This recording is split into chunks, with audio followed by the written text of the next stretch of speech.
This is Land of Havilah, 2 Chronicles 25. It started out promising for the boy King Joash in the last chapter, being raised in the house of Yahweh and mentored by Jehoiada the priest. But when the priest passed away, Joash turned the kingdom to idolatry and murdered the priest's sons when they prophesied against him.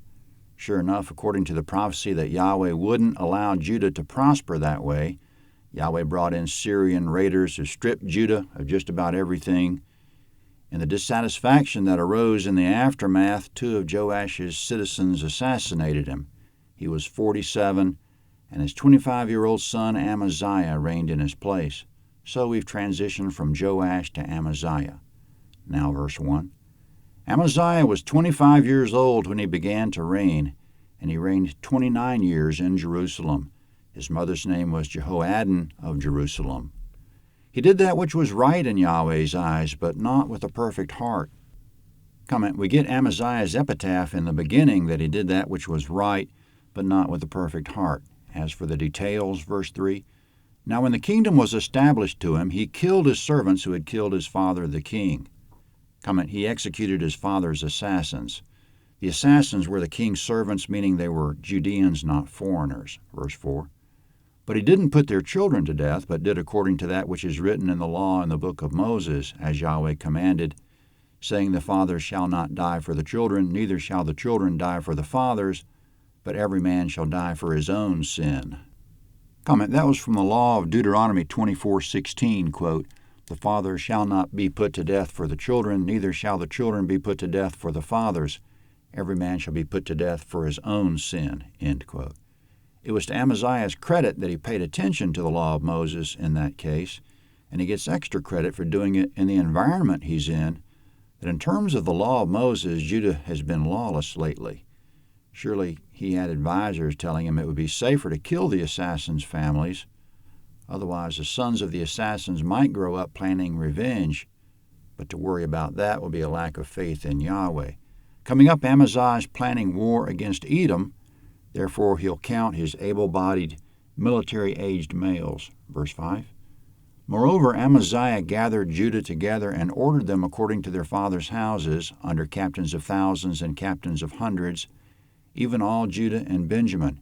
He counted them from 20 years old and upward, and found that there were 300,000 chosen men able to go out to war, who could handle spear and shield. Comment, he had 300,000 soldiers of his own, plus coming up he hired 100,000 mercenaries from the northern kingdom. Verse 6. He also hired 100,000 mighty men of valor out of Israel for 100 talents of silver. A man of God came to him, saying, O king, don't let the army of Israel go with you, for Yahweh's not with Israel, with all the children of Ephraim. But if you will go, take action and be strong for the battle. God will overthrow you before the enemy, for God has power to help and to overthrow. Amaziah said to the man of God, But what shall we do for the 100 talents which I've given to the army of Israel? The man of God answered, Yahweh is able to give you much more than this. Then Amaziah separated them, the army that had come to him out of Ephraim, to go home again. Comment, in verse 7, an unnamed prophet told Amaziah not to go to war alongside the mercenaries from the northern kingdom, because Yahweh wasn't with them, at least not with all of them. Not, quote, with all the children of Ephraim, end quote. Ephraim being part of the northern kingdom. Verse 8 is clearer in the parallel passage of 2 Kings chapter 14. The prophet said, in effect, Or on the other hand, you could go ahead and take the mercenaries and fight along with them as hard as you want, but Yahweh will make you lose. He has the power to be with you or against you, so take your pick. Do you want the mercenaries on your side, or do you want Yahweh? Amaziah's response in verse 9 was, But I've already paid them. To which the prophet said in verse 10, Yahweh can reimburse you. Quote, Yahweh's able to give you much more than this, end quote. So turning that to us today, we shouldn't think we're giving up anything to follow God. God will pay it back. It might have to wait until the afterlife, but he will pay it back. Not that God fundamentally owes us anything, but he does owe us of his own choosing, because he said, quote, I am your shield, your exceedingly great reward. Genesis 15:1. Now regarding the Israelite mercenaries who just got sent home, still in verse 10, Therefore their anger was greatly kindled against Judah, and they returned home in fierce anger. Comment, they were insulted that Amaziah sent them home. But back to the war against Edom, verse 11. Amaziah took courage and led his people out and went to the valley of Salt and struck 10,000 of the children of Seir. The children of Judah carried away 10,000 alive and brought them to the top of the rock and threw them down from the top of the rock so that they were all broken in pieces. Comment, in verses 11 and 12, Amaziah led the Judean army to the valley of Salt, which is the valley of the Dead Sea, and Yahweh was with them. They defeated the Edomites, and it doesn't seem right to our modern ears, but to be frank, they slaughtered 10,000 Edomite prisoners by throwing them off a cliff. That was the day when your enemy was your enemy. And let's make no mistake, Yahweh has friends and enemies.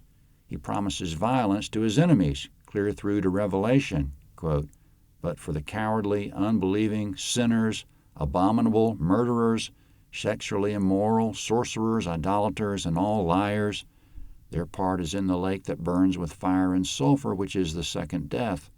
Revelation 21:8. Those are the words of Jesus, as quoted by John the Apostle, so let's not shrink from them. It's been said that in the Gospels, Jesus referred to an unpleasant afterlife twice as often as a pleasant afterlife.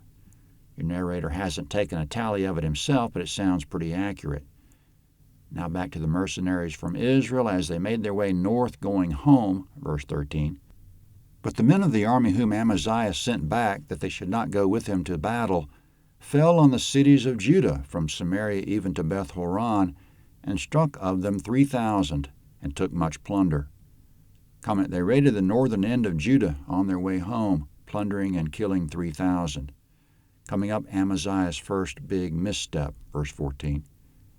Now after Amaziah had come from the slaughter of the Edomites, he brought the gods of the children of Seir and set them up to be his gods, and bowed down himself before them and burned incense to them. Comment, Amaziah brought the Edomite idols home with him and set them up as his own gods. Maybe he didn't like the outcome when he obeyed what the prophet told him. By following Yahweh's advice, he defeated Edom all right, but also because he followed Yahweh's advice, the Israelites were offended, and they raided the northern part of his kingdom. Sometimes people take offense at Yahweh, which is the small price we pay for his benefits. Jesus said that when the word of God falls on rocky soil, it springs up quickly, but as soon as persecution arises because of the word withers. Amaziah's faith withered because Yahweh's word didn't have any deep root in him. He followed the word of Yahweh, was persecuted for it, and immediately said to himself, "I'm done with it," because he brought the Edomite idols home and worshipped them, verse 15. Therefore Yahweh's anger burned against Amaziah, and he sent to him a prophet who said to him, "Why have you sought after the gods of the people which have not delivered their own people out of your hand?" Comment, an unnamed prophet told Amaziah those idols didn't help the Edomites. You think they're going to help you? When the prophet said that, verse 16. As he talked with him, the king said to him, "Have we made you one of the king's counselors? Stop! Why should you be struck down?" Comment, Amaziah is threatening to kill the prophet. Still in verse 16. Then the prophet stopped and said, "I know that God is determined to destroy you because you've done this and have not listened to my counsel." Comment, Amaziah didn't have to worry about assassins, Edomites, or raiders. He only had to fear Yahweh because Yahweh will be the end of him. Coming up, another not-so-brilliant idea, verse 17. Then Amaziah, king of Judah, consulted his advisers and sent to Joash, the son of Jehoahaz, the son of Jehu, king of Israel, saying, "Come, let's look one another in the face." Comment, that was a figure of speech meaning let's gather our armies and line up for war against each other. Amaziah wants revenge for what the mercenaries did. The Israelite king didn't have anything to do with it, and coming up he tries to keep the peace. Verse 18. Joash, king of Israel, sent to Amaziah, king of Judah, saying, "The thistle that was in Lebanon sent to the cedar that was in Lebanon, saying, 'Give your daughter to my son as his wife.' Then a wild animal that was in Lebanon passed by and trampled down the thistle.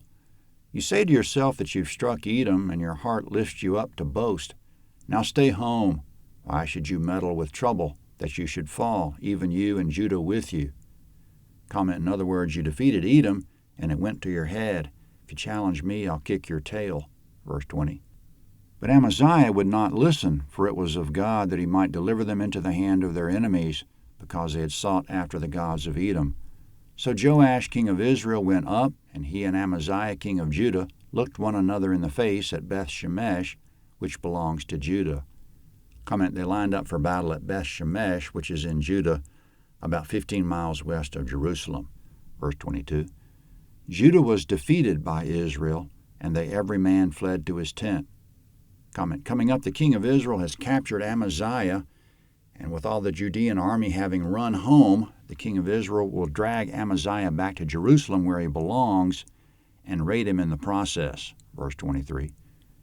Joash king of Israel took Amaziah king of Judah, the son of Joash, the son of Jehoahaz, at Beth-shemesh, and brought him to Jerusalem, and broke down the wall of Jerusalem from the gate of Ephraim to the corner gate 400 cubits. He took all the gold and silver and all the vessels that were found in God's house with Obed-Edom, and the treasures of the king's house, the hostages also, and returned to Samaria. Comment, in explanation of verses 23 and 24, the descendants of Obed-Edom were in charge of the temple storehouse, 1 Chronicles 26:15. The king of Israel raided that storehouse, the temple itself, and the king's palace. Plus he took hostages. To get the best leverage, the hostages were probably of the leading men of the nation or of their children. And he broke down 600 feet of Jerusalem's very expensive wall. Amaziah resented that Yahweh's advice cost him a raid on his north, but now not taking Yahweh's advice has really cost him. Verse 25.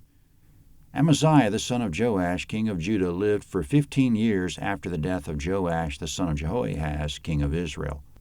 Comment, in other words, sometime after the fiasco with Israel, the king of Israel died, and Amaziah outlived him by 15 years. Verse 26. Now the rest of the acts of Amaziah, first and last, behold, aren't they written in the book of the kings of Judah and Israel? Comment, coming up, Amaziah is dead already, but in explanation of how he died, verse 27. Now from the time that Amaziah turned away from following Yahweh, they made a conspiracy against him in Jerusalem.